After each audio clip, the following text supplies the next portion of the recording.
Well, it's great to be here.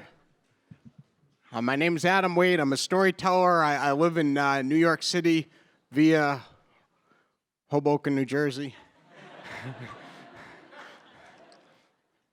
I'm originally from New Hampshire, and growing up in my high school years, I struggled to fit in. I was in the marching band, and I played the alto saxophone, and following my freshman year, I had to go to the supervisor's office, and he said that I wasn't mentally or physically able to handle the rigors of marching band. This is a true story. I was on the golf team. It was my major sports accomplishment as a reserve. And I had a few friends, and one of my friends, he went by the nickname Fetus. He was a small kid. So scale 1 to 10 popularity-wise, 10 being extremely popular, I was like a 2. But on Saturday nights in high school in the company I kept, I was definitely a 10 out of 10.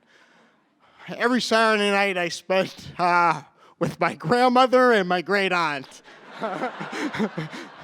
I would pick them up to take them out to dinner. I'd pick them up in my mom's purple Mercury Cougar. It was a very bright purple, and in my town, everybody knew it as the Pimp Mobile. That's what they called it, and I would take them out to eat. Now, my grandmother and my aunt, I'm Greek, so it was my yaya, my grandmother, and my great aunt Ariti.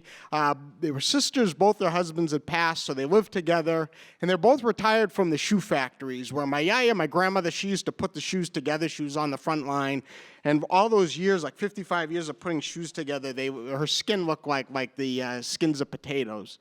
Where my aunt Ariti, she was more the Sophia Loren glamorous of the two. She was a secretary there, and still, even after retirement, she always continued to be reapplying her lipstick. So on this particular night, it was my junior year in high school, and it was like an April night. I took them to our favorite place. I'm not going to lie. It was called the Clam King. It was a mom and pop place.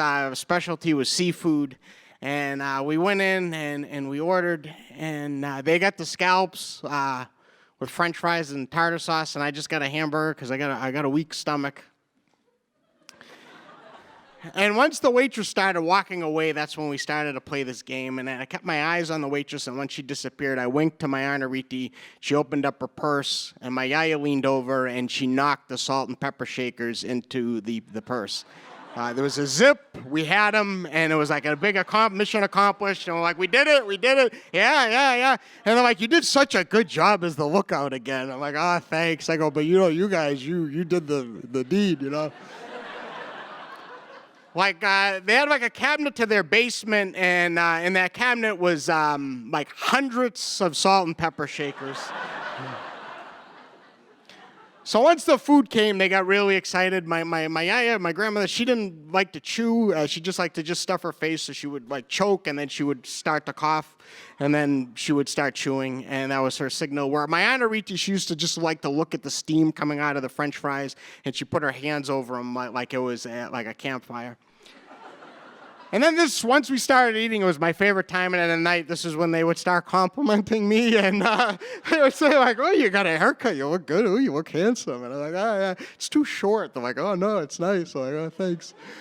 And we're like, how'd you do on your chemistry test? And I'm like, I got a 95. They're like, oh, you're so smart. I go, I'm in the low levels. They're like, oh, you're handsome, you're humble, you're so. And I'm like, all right, thank you. Like, they saw me like the way I wanted it. Like, I wanted to be seen, So as the night went on, we did what we would normally do. We went to the cemetery to see our dead relatives. And like, yeah, and Ariti were mobile. They could move around, but they were kind of lazy, so they didn't want to get out of the car, so I would literally have to drive right up to the gravestones. And they'd be like, hi, Ben, how are you? Okay, let's go to the next one. And I would just drive. Then we would go to McDonald's for milkshakes, and then I would just drive them around for hours. And we'd always go by our local airport, and they would always beg me, come on, let's go. Wouldn't you want to, let's go watch an airplane take off. Wouldn't that be great? And I'd always, like, I don't understand to this day what their fascination was with the airport. I mean, both their husbands were in the military, but like, I just didn't get it. But I'd always say no. And it was very difficult, but I go, no, not tonight, not tonight. And the reason why was through rumors around school, I knew that's where the cool kids went to park and make out. It was like our inspiration point. And for me, the social ramifications of getting caught at the airport with Yaya and Aunt Riti, I mean, I was a 2. I had a friend called Fetus.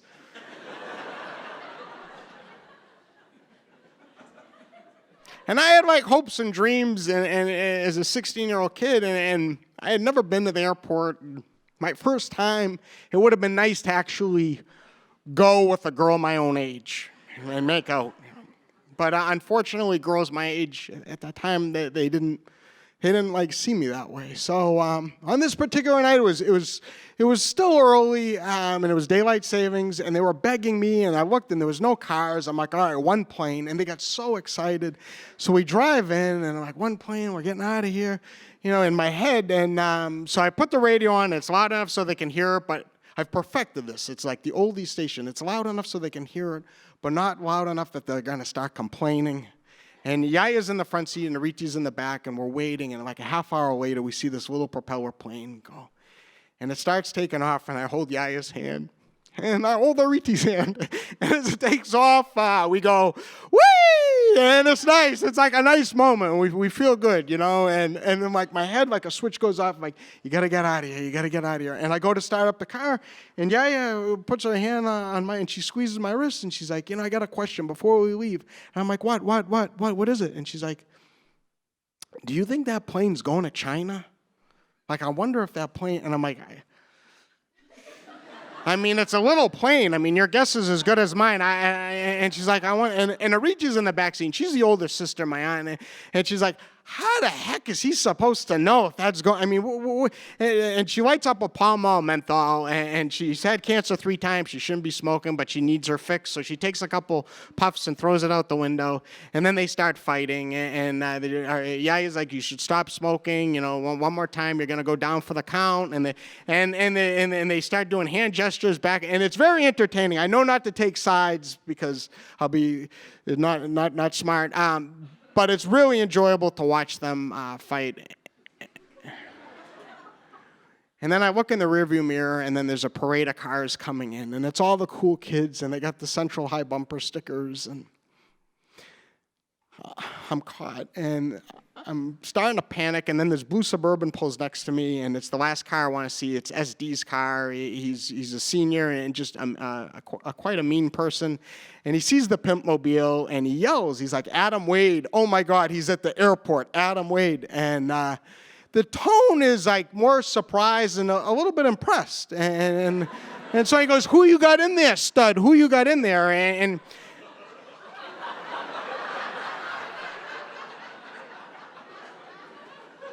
And Yaya leans over, and she says, he's with his grandmother and great aunt, dear. What a beautiful night to watch the airplanes.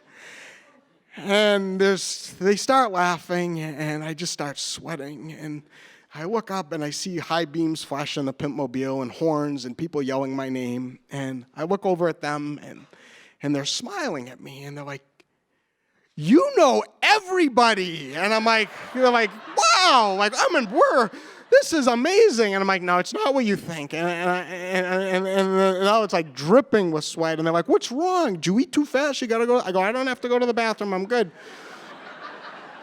But I'm not who you think I am. And they're like, who are you? What do you mean? Who are you? And I go, I'm a loser, you know? And they're like, you're not a loser. Why would you say that? You're not a loser.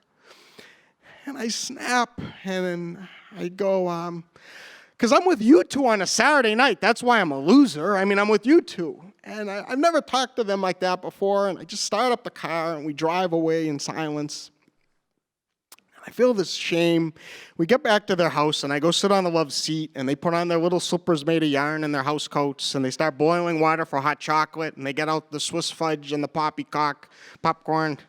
And at 10 o'clock, they sandwich me in the love seat, and we start to watch the Commish. Now, that's their favorite show. The Commish at the time stars Michael Chiklis, the actor, who's Greek, and we're Greek. We support them. We always support our fellow. It could be a rerun. We're going to watch it. And we're sitting there in silence, and I just don't know what to say to them. So a commercial comes on. I finally say, I'll tell you, this Chiklis, he's the best. I mean, he's a great actor. He's right up there with Telly Savalas and John Cassavetes. I mean, when you say... And Yaya starts patting my hair, and she says, you get such a nice haircut. And Ariti holds me, and she says, you're the best boy. And as much as they love being with me, I love being with them. So I go to school Monday, and it's not good. It's really not good, but I let it go. And it's not as bad as I thought it would be, and I just move on. Now, Yaya and Ariti have both been passed now for a few years, and I go home to New Hampshire a couple times a year, and whenever I go home, I find myself retracing that route of that night. I'll go by the Clam King. I'll go by the cemetery. I drive right up to their gravestones, and I don't get out. I go to McDonald's, and then I drive by the airport. In the time since they passed, I've tried to do everything to be like the person they saw me as, and who I always was to them. And I'd give anything to be able to take them back to the airport one more Saturday night. All right, thanks a lot.